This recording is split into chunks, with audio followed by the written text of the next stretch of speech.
नमस्कार। Unacademy IAS में आप सभी का स्वागत है। और आज के डेली करंट अफेयर्स के इस सत्र में हम चर्चा करने वाले हैं बिहार के इकोनॉमिक सर्वे के ऊपर। तो आपको याद होगा कि इससे पहले मैंने जो है बिहार का जो बजट पेश हुआ उस पर एक वीडियो बनाया था, जिसको आप लोगों ने काफ़ी पसंद भी किया। काफ़ी सारे जो बीपीएससी की तैयारी करने वाले स्टूडेंट हैं उन्होंने उसको देखा भी है।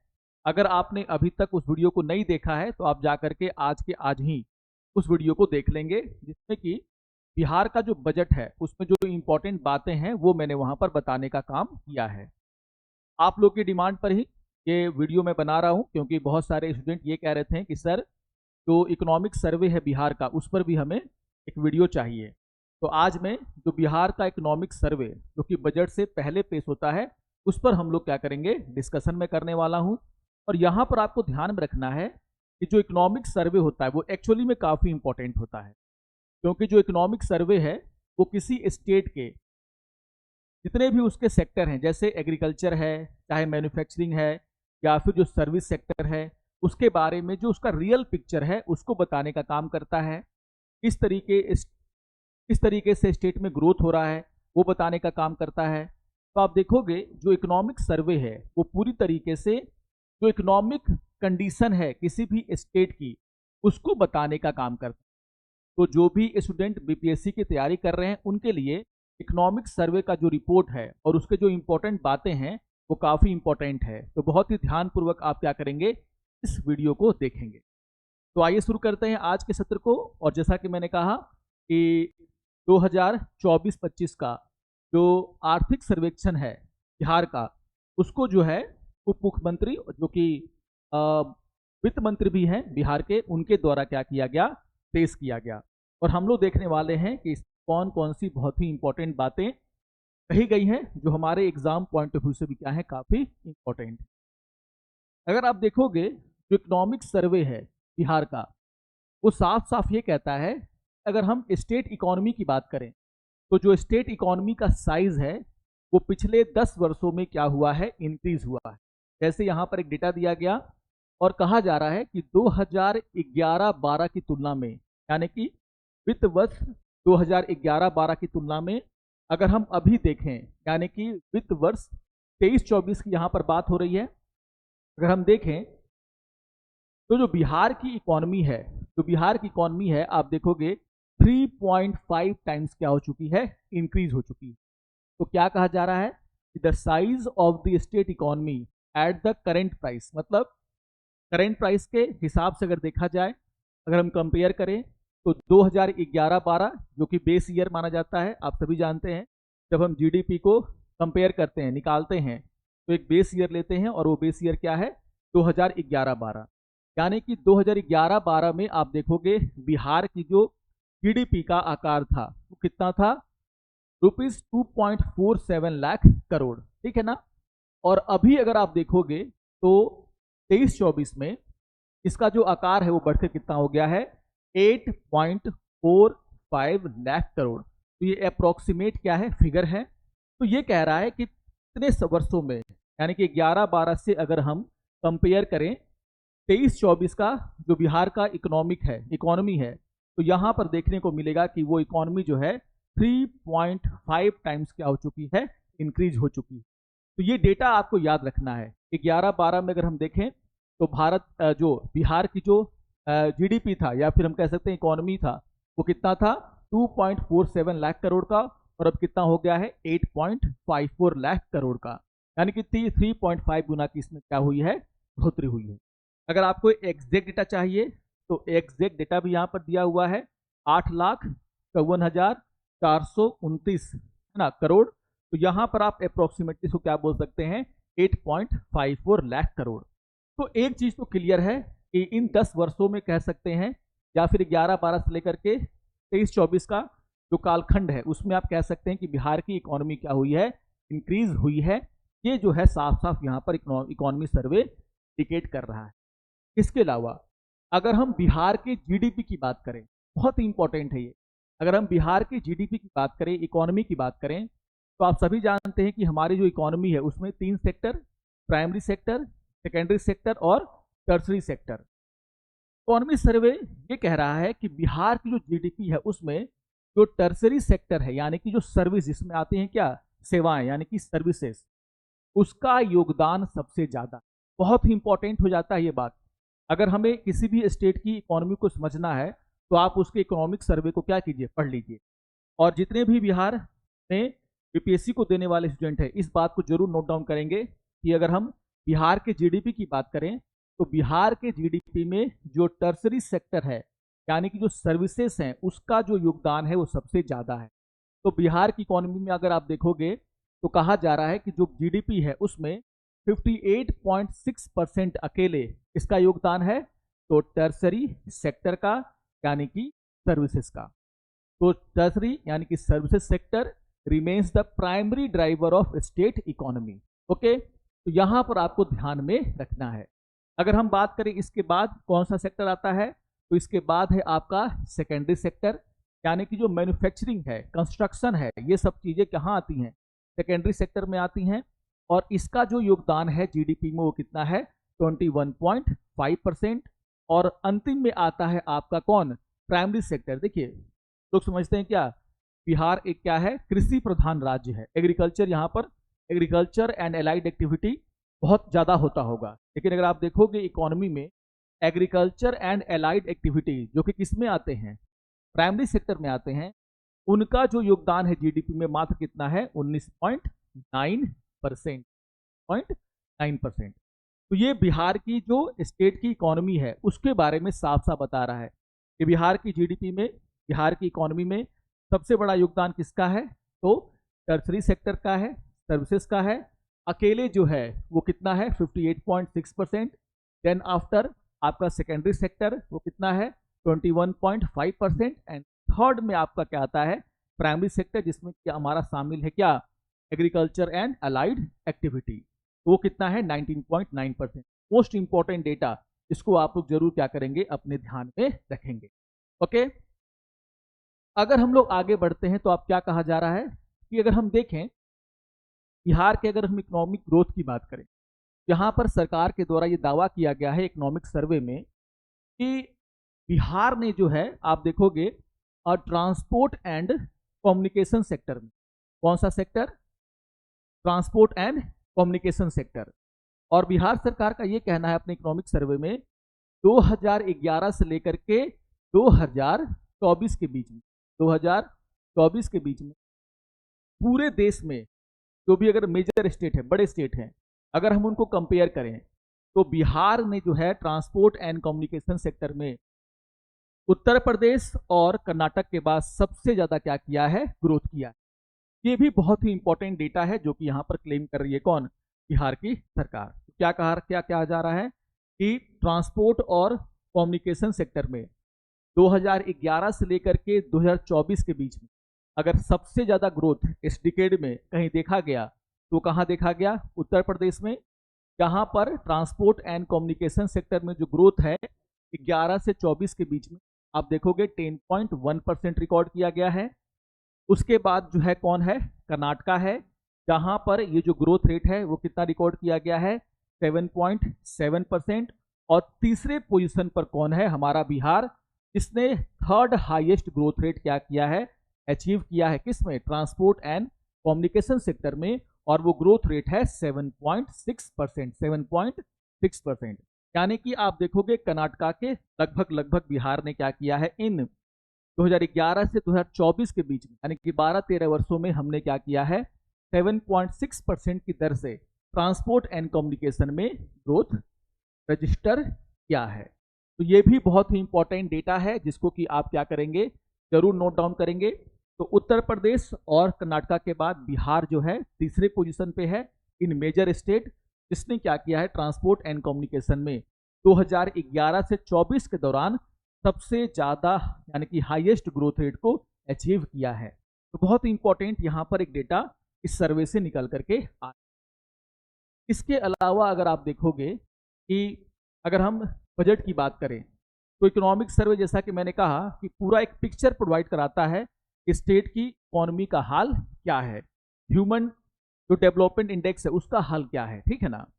यहाँ पर जो सरकार है उसका ये कहना है कि जो फिजिकल ईयर था 23-24, यानी कि जो लास्ट फिजिकल ईयर था उसमें जो सरकार की कमाई है वो बढ़ी है। और खास करके अगर आप देखोगे जो टैक्स रेवेन्यू है, जो टैक्स रेवेन्यू है वो क्या हुआ है, बिहार सरकार का बढ़ा है। यानी कि ऑब्वियसली बिहार के लोग ज़्यादा टैक्स दे रहे हैं। और यहाँ पर आप देखोगे क्या कहा जा रहा है कि जो रेवेन्यू रिसिप्ट है बजट में, आप सभी जानते हैं कैपिटल रिसिप्ट, रेवेन्यू रिसिप्ट, और रेवेन्यू रिसिप्ट में सबसे ज़्यादा जो रिसिप्ट है वो कहाँ से आया है, टैक्स रेवेन्यू से आया है, टैक्स रेवेन्यू से आया है, जो कि कितना है, लगभग 1,61,965 करोड़, ठीक है ना। तो 1,61,965 करोड़ जो है आप देखोगे यहाँ पर, जो कि रेवेन्यू रिसिप्ट में सिर्फ टैक्स रेवेन्यू क्या हुआ है, कितना हासिल किया है किसने, बिहार ने। तो ये डेटा अगर आपको याद नहीं भी है, आपको आउटकम याद रखना है कि बिहार का जो बजट है और बिहार के बजट में जो इनकम है, और इनकम में दो तरह के इनकम, रेवेन्यू इनकम और कैपिटल इनकम। उसमें अगर आप देखोगे जो रेवेन्यू रिसिप्ट है उसमें जो टैक्स रेवेन्यू है वो क्या हो रहा है, इंक्रीज हो रहा है। ये भी जो है एक तरीके से इंडिकेशन है कि बिहार में इकोनॉमिक एक्टिविटी अच्छे तरीके से क्या हो रही है, धीरे धीरे आगे बढ़ रही है। ओके, यहाँ पर अगर हम आगे बढ़ें तो आगे बढ़ने से पहले कुछ सूचना है जो कि आप सभी के लिए इंपॉर्टेंट है। जैसा कि मैं एवरीडे आपके लिए जो है करंट अफेयर्स के वीडियो लेकर के आ रहा हूँ। इसके अलावा हमारा जो ऑफलाइन सेंटर है वहाँ पर भी जो है 2 घंटे 2.5 घंटे का हमारा करंट अफेयर का सेशन होता है। इसके अलावा अगर आप चाहते हैं कि जो अनअकैडमी के द्वारा बीपीएससी के लिए और यूपीएससी के लिए जो मैगजीन प्रोवाइड कराई जाती है, अगर आप चाहते हैं कि वो आपको मिले तो आप जो है हमारे वेबसाइट पर विजिट कर सकते हैं www.unacademy.com, या फिर अधिक जानकारी के लिए इस नंबर पर क्या कर सकते हैं, कॉल कर सकते हैं। और सबसे इंपॉर्टेंट बात है कि आप आसानी से जो है करंट अफेयर्स से रिलेटेड मैगजीन को डाउनलोड कर सकते हैं, चाहे वो बीपीएससी के लिए हो, चाहे वो यूपीएससी के लिए हो। आप वीकली न्यूज एनालिसिस के वीडियोस देख सकते हैं, उसके जो नोट्स हैं वो डाउनलोड कर सकते हैं।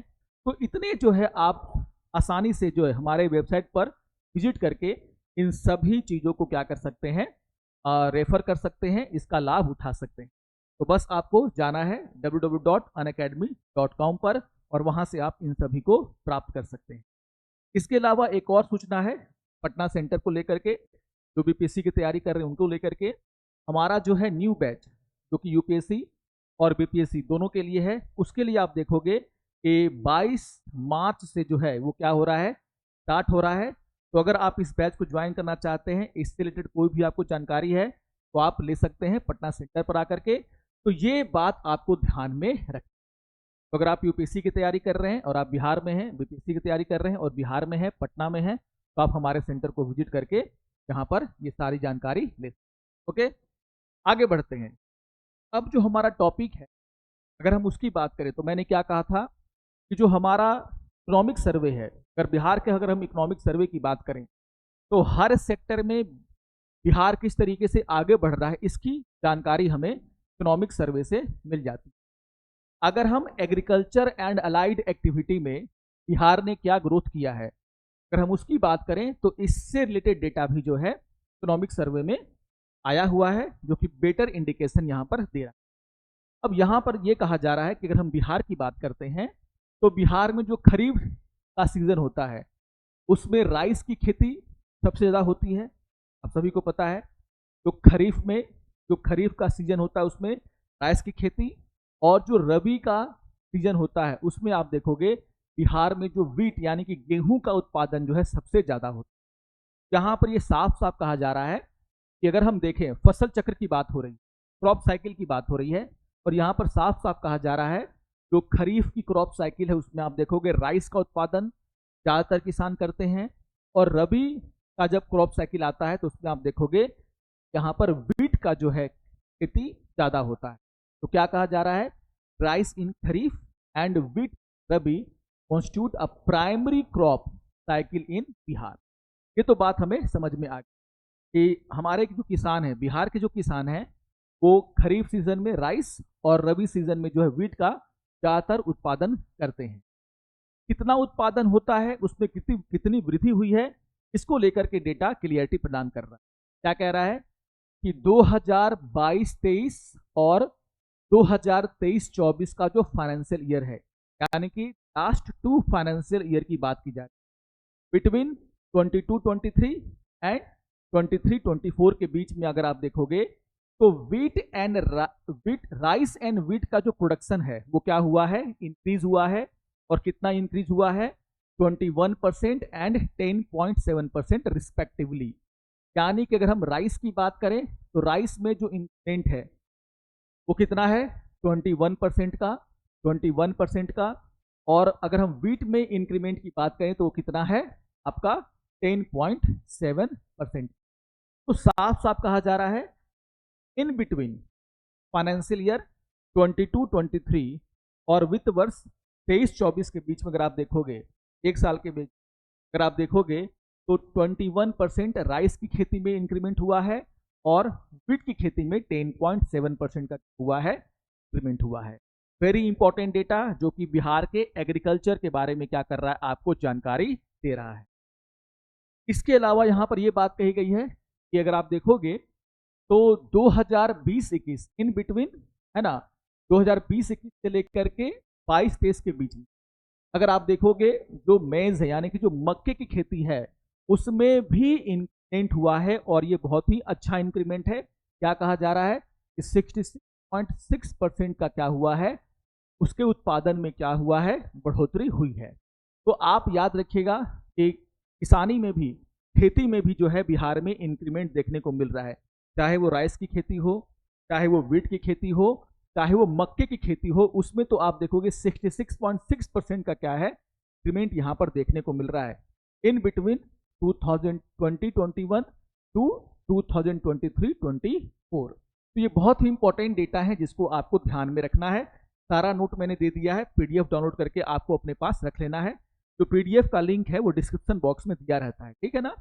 कुछ देर के बाद जरूर आएगा लेकिन आ जाएगा, आप वहां से क्या कर लेना, डाउनलोड कर लेना। ओके अगर हम आगे बढ़ते हैं तो एग्रीकल्चर को लेकर के कुछ और बातें हैं, वो भी आप ध्यान में रखेंगे। अगर हम हॉर्टिकल्चर की बात करें, यानी कि अगर हम बात करते हैं किसकी, बागवानी की, अगर हम हॉर्टिकल्चर की बात करें तो यहाँ पर क्या कहा जा रहा है कि इन बिटवीन फाइनेंशियल ईयर 22-23 से लेकर के फाइनेंशियल ईयर 23-24 में अगर आप देखोगे तो बिहार मैंगो के उत्पादन के लिए भी जाना जाता है। तो क्या कहा जा रहा है कि टोटल मैंगो प्रोडक्शन है वो क्या हुआ है, इंक्रीज हुआ है 9.7%।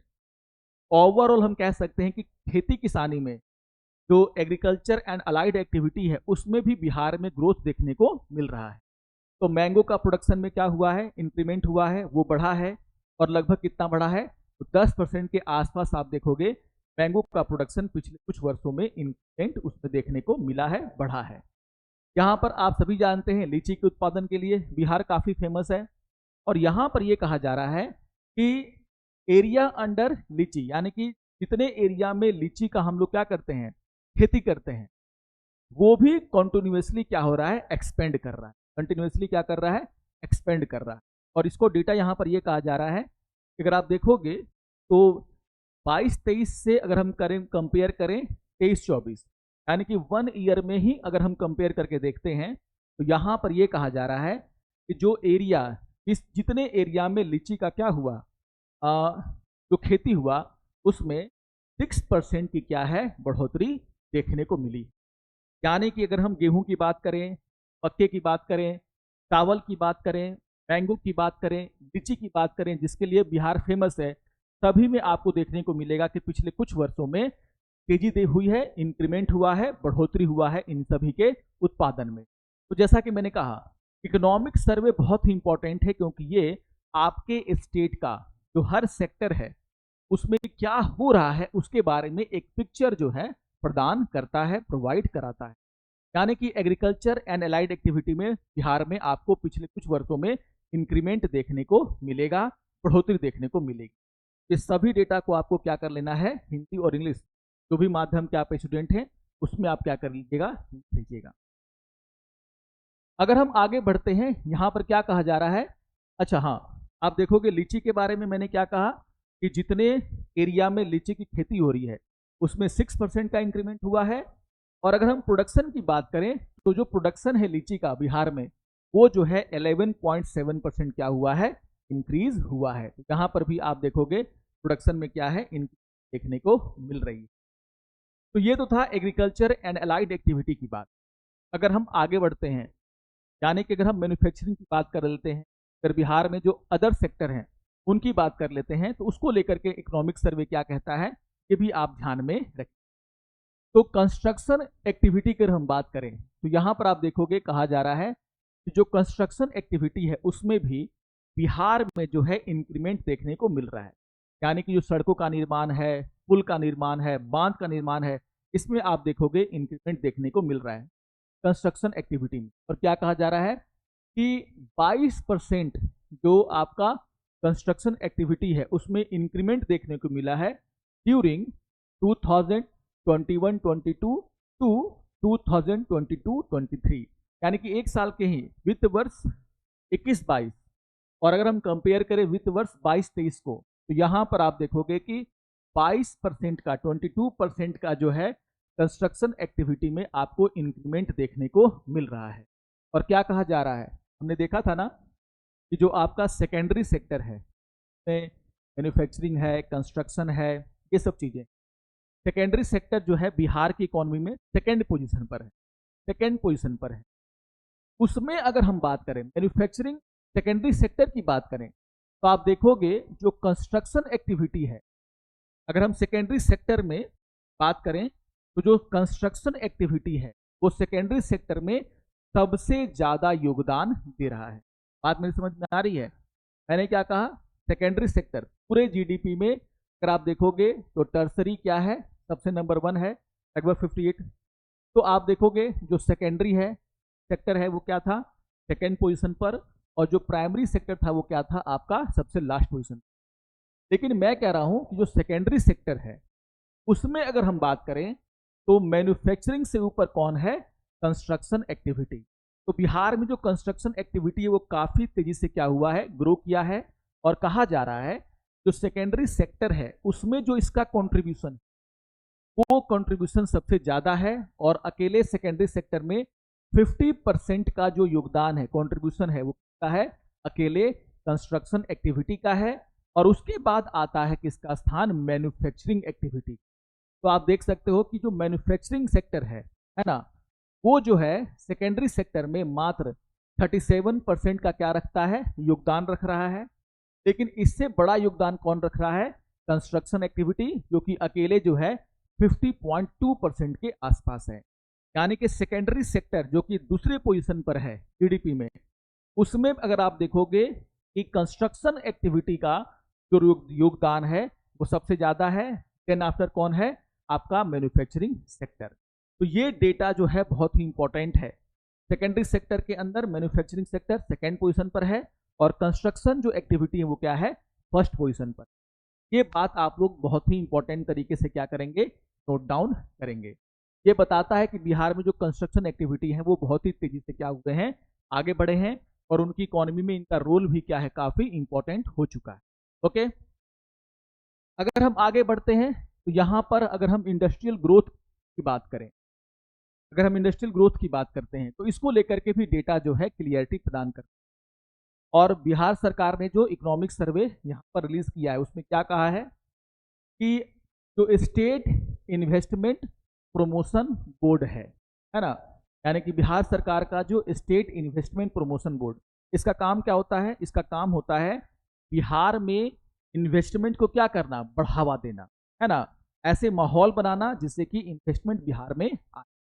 तो यहाँ पर यह कहा जा रहा है कि जो स्टेट इन्वेस्टमेंट प्रमोशन बोर्ड है, SIPB, जिसको हिंदी में क्या बोलते हैं हम लोग, राज्य निवेश संवर्धन बोर्ड, उसका डेटा ये कहता है कि बिहार में आप देखोगे कि 3,752 यानी कि 3,752 इन्वेस्टमेंट के प्रपोजल आए हैं। और ये डेटा कब तक का है, टिल सितंबर 2024 तक का, यानी कि सितंबर 2024 तक का डेटा है। और कहा जा रहा है कि अभी तक बिहार में जो है स्टेट इन्वेस्टमेंट प्रमोशन बोर्ड का ये कहना है कि 3,752 इन्वेस्टमेंट के निवेश के क्या आए हैं, प्रपोजल आए हैं। अगर हम इनको देखते हैं तो ये अगर अमाउंट के रूप में देखें तो ये जो प्रपोजल है इन्वेस्टमेंट प्रपोजल, अगर हम उनको जोड़ करके देखते हैं तो ये प्रपोजल जो है 75,000 करोड़ के प्रपोजल हैं। यानी कि सितंबर 2024 तक बिहार में ये जो 3,000 से ज़्यादा इन्वेस्टमेंट प्रपोजल हैं उनका कुल अमाउंट जो है वो कितना है, 75,000 करोड़ के आसपास। अब यहाँ पर आप देखोगे कि बहुत ही इंपॉर्टेंट ये डेटा है, क्योंकि बिहार में आप देखोगे इन्वेस्टमेंट की क्या है, आवश्यकता बहुत ही ज़्यादा है। ये तो बहुत ही कम है, हमको लाखों करोड़ों का क्या चाहिए, इन्वेस्टमेंट चाहिए। तब जाकर के आप देखोगे बिहार में जो बेरोजगारी है या फिर जो अच्छी सुविधाएं हैं हम क्या कर पाएंगे, वहाँ के लोगों को दे पाएंगे। खैर यहाँ पर सरकार का ये कहना है कि 75,000 करोड़ का जो इन्वेस्टमेंट प्रपोजल है आप देखोगे आए हैं, जिनकी संख्या कितनी है, 3,752। अब यहाँ पर आप देखोगे 23-24 का डेटा दिया गया है ना। क्या कहा जा रहा है, लगभग आप देखोगे तो 706 प्रोजेक्ट के थ्रू 706 प्रोजेक्ट के थ्रू बिहार में जो है आप देखोगे 5,642 करोड़ का क्या हुआ है, इन्वेस्टमेंट यहाँ पर एक साल के अंदर आया है। तो ये डेटा बता रहा है कि बिहार में जो इन्वेस्टमेंट गतिविधियां हैं वो भी क्या हो रही हैं, धीरे धीरे इंक्रीज कर रही हैं। तो कुछ डेटा है, इसको आप लोग क्या करेंगे, जरूर अपने पास नोट डाउन करके रखें, ठीक है ना। ये यहाँ पर क्या कहा जा रहा है कि जो इन्वेस्टमेंट आ रहा है उससे लोगों को रोजगार भी मिल रहा है, और क्या कहा जा रहा है कि जो 769 फंक्शनिंग यूनिट है, मतलब जो इन्वेस्टमेंट आए और जिन्होंने काम करना शुरू कर दिया, उसमें कहा जा रहा है कि जो एम्प्लॉयमेंट मिला है लोगों को, एम्प्लॉयमेंट का जो जनरेशन हुआ है वो हुआ है 31,749, लगभग हम मान चलेंगे 31,000, यानी कि 31,000 वर्कर्स को, लोगों को क्या मिला है, काम मिला है इन प्रोजेक्ट्स के कारण। तो ये बता रहा है कि बिहार में जो इन्वेस्टमेंट है वो भी आ रहा है, भले इसकी रफ्तार कम हो सकती है, अमाउंट कम हो सकता है, लेकिन इन्वेस्टमेंट आना शुरू हो गया है, और इन्वेस्टमेंट आने के कारण लोगों को क्या मिल रहा है, रोजगार भी मिल रहा है। तो ये हाल है किसका, बिहार में इन्वेस्टमेंट का। तो इकोनॉमिक सर्वे साफ साफ बताता है कि इन्वेस्टमेंट भी क्या हो रहा है, हमारा बढ़ रहा है।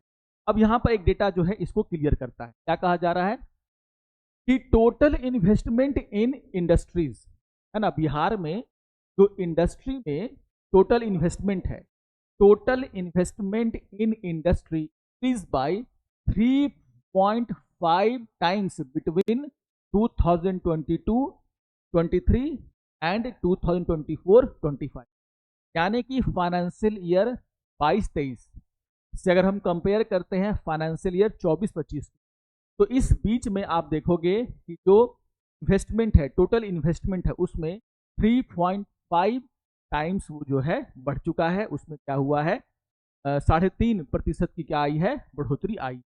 तो ये बता रहा है कि आप देखोगे धीरे धीरे जो है हमारा जो है इन्वेस्टमेंट जो बिहार में आने की प्रक्रिया है वो भी धीरे धीरे क्या हो रही है, बढ़ रही है। बिल्कुल बढ़ेगा, स्टेबिलिटी होगी। अगर कंस्ट्रक्शन ज़्यादा हो रहा है, सारा कुछ अगर सही रहेगा, ऑब्वियसली बिहार में क्या आएगा, इन्वेस्टमेंट आएगा, जो कि हमारे लिए बहुत ही जरूरी है। यहाँ पर यह भी कहा जा रहा है कि जो माइक्रो इंटरप्राइजेज हैं, यानी कि जो छोटे उद्योग हैं, वहां पर आप देखोगे इन्वेस्टमेंट में बहुत तेजी आया। क्या कहा जा रहा है, इकोनॉमिक सर्वे क्या कह रहा है कि micro enterprises has attracted 6 times more investment in 2023-24 then that in 2022-23। कहने का मतलब क्या है कि वित्त वर्ष 22-23 से अगर हम तुलना करें वित्त वर्ष 23-24 की, यानी कि एक वित्त वर्ष में आप देखोगे जो माइक्रो इंटरप्राइजेज हैं, आप सभी को पता है एमएसएमई है ना, MSME micro small and medium enterprises, ये देश के ना अर्थव्यवस्था के रीढ़ की हड्डी हैं, और किसी भी स्टेट की अर्थव्यवस्था की रीढ़ की हड्डी इनको कह सकते हैं आप। तो ये जो माइक्रो और स्मॉल एंड मीडियम इंटरप्राइजेज हैं, ये सबसे ज़्यादा क्या करते हैं, रोजगार देते हैं। तो यहाँ पर ये कहा जा रहा है कि अगर आप देखोगे तो 1 फाइनेंशियल ईयर में ही अगर आपको देखोगे कंपेयर करोगे, तो जो माइक्रो इंटरप्राइजेज हैं उसमें जो इन्वेस्टमेंट है वो कितना बढ़ गया है, 6 टाइम बढ़ गया है। यानी कि छोटे उद्योगों में आप देखोगे बिहार में इन्वेस्टमेंट ज़्यादा आ रहा है। हमें आउटकम निकालना है, तो बड़े बड़े इंडस्ट्रियों में हो सकता है कि कम इन्वेस्टमेंट हो, लेकिन जो माइक्रो एमएसएमई के क्षेत्र में अगर आप देखोगे तो बिहार में ज़्यादा इन्वेस्ट है। हम इससे एक आउटकम यहाँ पर निकाल सकते हैं। तो इसलिए इकोनॉमिक सर्वे को पढ़ना बहुत ही क्या हो जाता है, इंपॉर्टेंट। जो लोग भी 71st बीपीएससी देने वाले हैं या फिर जो मेंस का एग्जाम होगा उसको देने वाले हैं, तो उसके लिए तो इम्पोर्टेंट ये हो ही जा रहा है। अब अगर हम बात करते हैं पावर सेक्टर की, पावर सेक्टर को देख लेते हैं। बिहार में पावर सेक्टर काफी मायने रखता है। और क्या कहा जा रहा है कि जो बिहार के हम पावर सेक्टर की बात करें, क्या कहा जा रहा है कि the state recorded a energy surplus of 4034 MU। MU का मतलब होता है मिलियन यूनिट। क्या होता है, मिलियन यूनिट इन 2022-23। तो एक समय था जब बिहार में जो है बिजली की कमी हुआ करती थी, लेकिन यहाँ पर सरकार ने अपने इकोनॉमिक सर्वे में क्या कहा है, उनका ये कहना है कि आप देखोगे तो बिहार में अब एनर्जी सरप्लस है। मतलब जितनी डिमांड है उससे ज़्यादा हमारे पास क्या है, सप्लाई है। यानी कि हमारे पास क्या है, डिमांड से ज़्यादा हमारे पास क्या है, बिजली मौजूद है, तभी तो हम क्या कहलाएंगे, सरप्लस। तो बिहार में अगर आप देखोगे 4034 मिलियन यूनिट का क्या था, सरप्लस था। यानी कि डिमांड से ज़्यादा बिजली हमारे पास थी। यानी कि अगर सुटअप करता है ना, कभी कभी आप देखोगे कि एकदम से जो है बिजली की डिमांड जो है कभी कभी किसी आवर में सुटअप कर जाती है। तो अगर आपके पास बिजली सरप्लस है तो वहाँ पर आपको कहीं पर बिजली काटने की आवश्यकता नहीं पड़ेगी, बल्कि आप अनइंटरप्टेड पावर सप्लाई करके भी क्या कर सकते हैं, बढ़े हुए डिमांड को पूरा कर सकते हैं। ठीक है, इस बात को आपको ध्यान में रखना। तो डेटा क्या कह रहा है कि 22-23 का जो फाइनेंशियल ईयर था उसमें आप देखोगे कि हमारे पास क्या था, बिजली सरप्लस थी, पावर क्या था, सरप्लस था। क्या कहा जा रहा है, पीक डिमांड जो है, जो पीक डिमांड है वो भी बिहार में क्या हो रहा है, इंक्रीज किया है। और क्या कहा जा रहा है कि 17-18 से लेकर के 23-24 के बीच में अगर आप देखोगे तो बिहार में जो पीक डिमांड है वो क्या हुआ है, 1.4 टाइम्स इंक्रीज, 1.4 टाइम्स क्या हुआ है, इंक्रीज हुआ है। लेकिन इसी दौरान अगर हम पावर सप्लाई की बात करें तो कहा जा रहा है कि पावर सप्लाई में 1.5 टाइम्स का क्या हुआ है, 1.5 टाइम्स का क्या हुआ है इंक्रीमेंट। तो यानी कि देखिए, अगर इकोनॉमिक एक्टिविटी बढ़ेगी, ऑब्वियसली अगर डेवलपमेंट होगा तो जो पावर की मांग है वो भी क्या होती है, बढ़ती है। बिजली की मांग क्या होगी, बढ़ेगी। ये भी अच्छा इंडिकेशन है कि डिमांड क्या हो रहा है, बढ़ रहा है। गलत तब होता है जब आप इस डिमांड को पूरा नहीं कर पा रहे। लेकिन बिहार सरकार क्या कह रही है अपने इकोनॉमिक सर्वे में, यहाँ पर जो पीक डिमांड वो बढ़ा है। ठीक है ना, पीक डिमांड मतलब किसी समय में बिजली की जो मांग होती है, खपत होती है, वो बढ़ जाती है।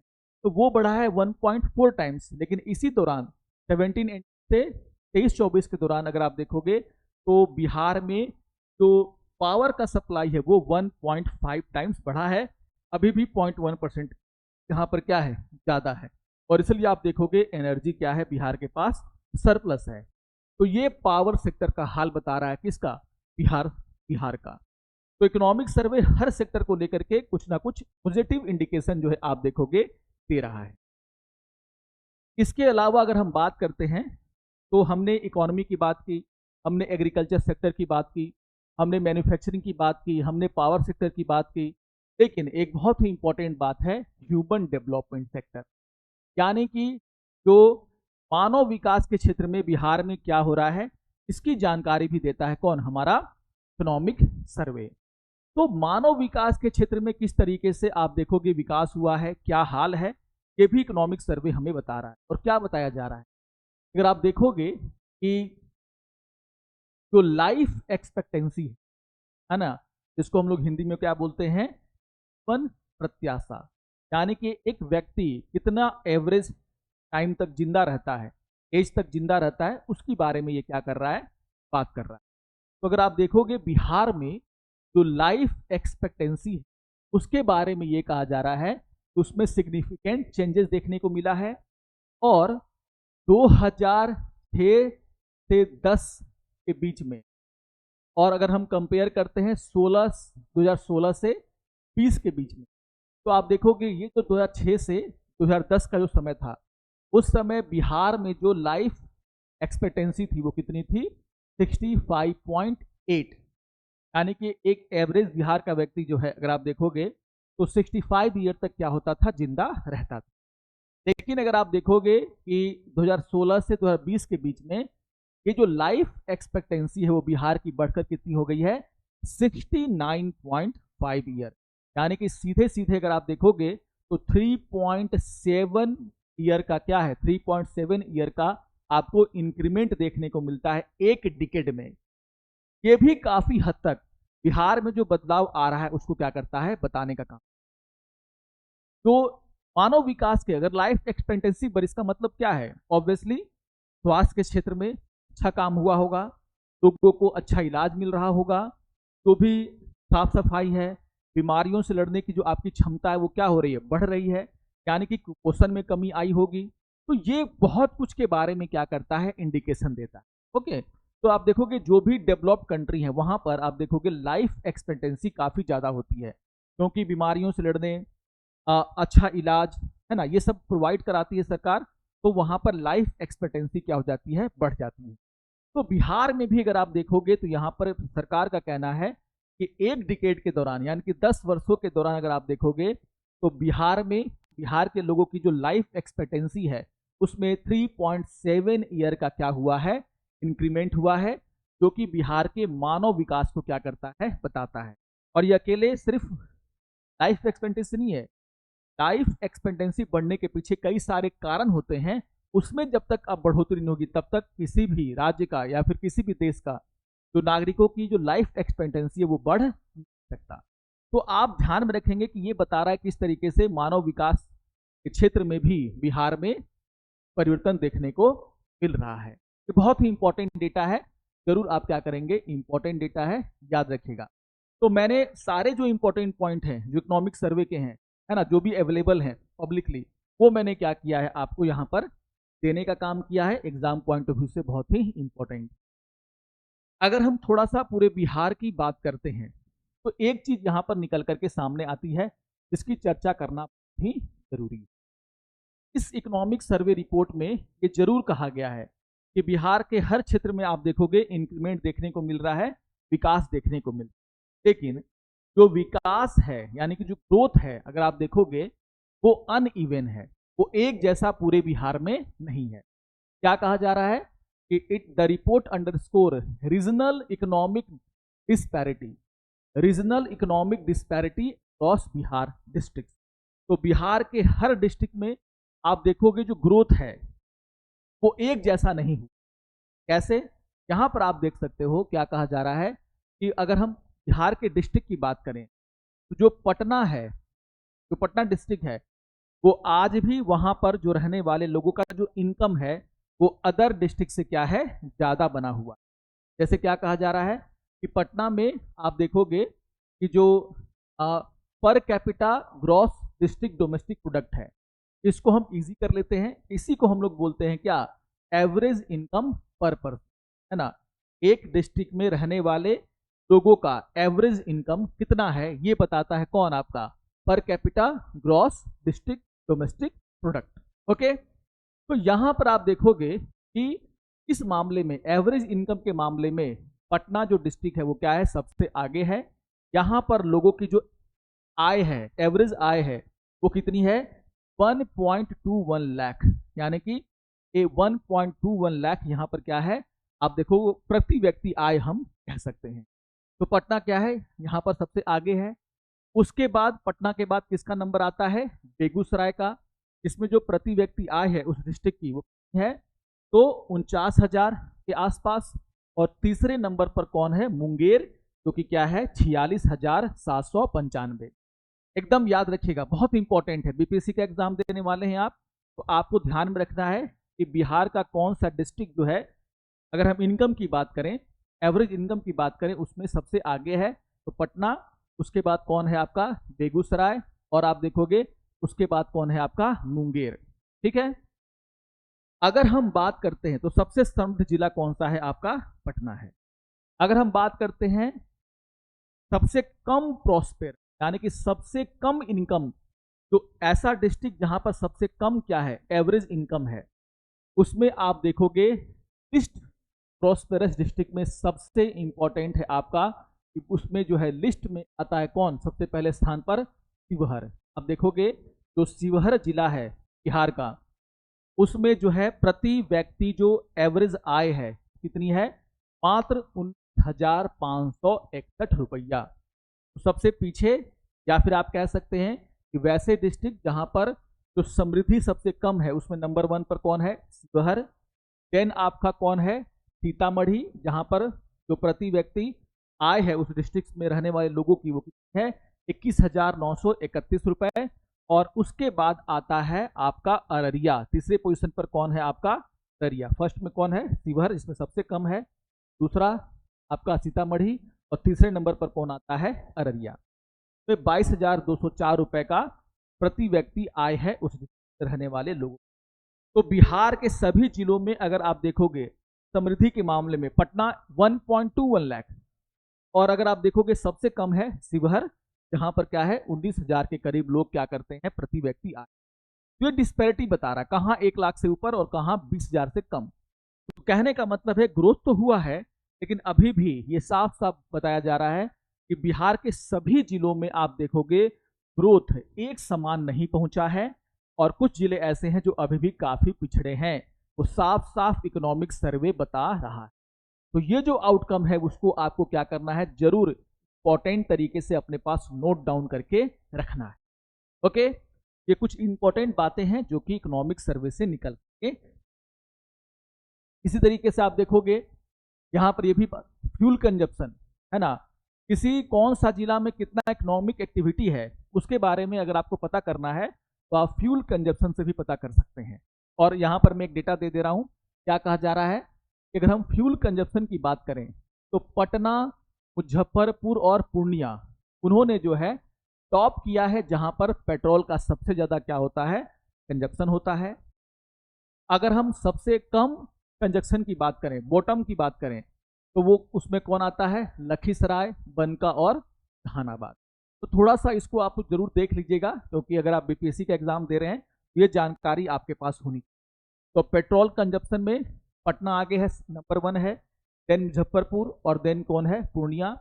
सबसे कम पेट्रोल कंजप्शन किन जिलों में है, तो आप देखोगे लखीसराय, बनका और जहानाबाद। उसी तरीके से डीजल का जो उपयोग है उसमें भी कौन है, पटना है, सेकेंड पोजीशन पे कौन है, शेखपुरा, और देन थर्ड पर कौन है, औरंगाबाद। और यहाँ पर भी आप देखोगे सबसे लिस्ट कौन है, तो शिवहर है, दूसरे नंबर पर कौन है, सिवान है, और थर्ड नंबर पर कौन है आपका, गोपालगंज। तो ये बता रहा है कि अगर आप देखोगे जो फ्यूल कंजप्शन का मतलब क्या, इकोनॉमिक एक्टिविटी ज़्यादा होगा, गाड़ियों का इस्तेमाल ज़्यादा होगा, ऑब्वियसली वहाँ पर पेट्रोल और डीजल का क्या होगा, इस्तेमाल ज़्यादा होगा, कंजप्शन ज़्यादा होगा। जहाँ पर इकोनॉमिक एक्टिविटी कम होगी, मैन्युफैक्चरिंग कम होगा, ऑब्वियसली वहाँ पर आप देखोगे फ्यूल कंजप्शन भी क्या होता है, कम होता है। तो थोड़ा सा इस डेटा को भी आपको क्या करना है, नोट डाउन करके याद कर लीजिएगा, एग्जाम पॉइंट ऑफ व्यू से इंपॉर्टेंट। इसके अलावा अगर आप देखोगे बिहार में जो एलपीजी कंजप्शन है, यानी कि जो आपके घर में सिलेंडर आता है उसका कंजप्शन है, उसमें भी आपको डिस्पैरिटी देखने को मिलेगी। यहाँ पर भी आप देखोगे पटना नंबर 1 है, दूसरे नंबर पर कौन है, बेगूसराय, और तीसरे नंबर पर कौन है आपका, मुजफ्फरपुर।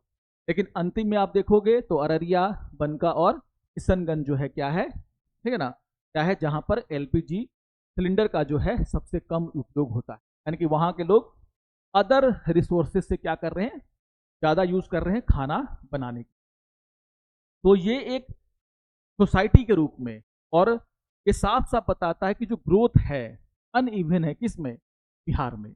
तो कुछ बातें जो अंतिम में मैंने बताई हैं वो भी आपके एग्जाम पॉइंट ऑफ व्यू से क्या है, काफी इंपॉर्टेंट है, उसको आप लोग जरूर क्या करेंगे, नोट डाउन। तो ये था हमारा क्या आज का जो बिहार का इकोनॉमिक सर्वे है उसके ऊपर डिस्कशन। काफ़ी इंपॉर्टेंट डिस्कशन था, कुछ स्टूडेंट ने मांग भी की थी कि सर इकोनॉमिक सर्वे पर आप एक डिस्कशन लेकर के आइए।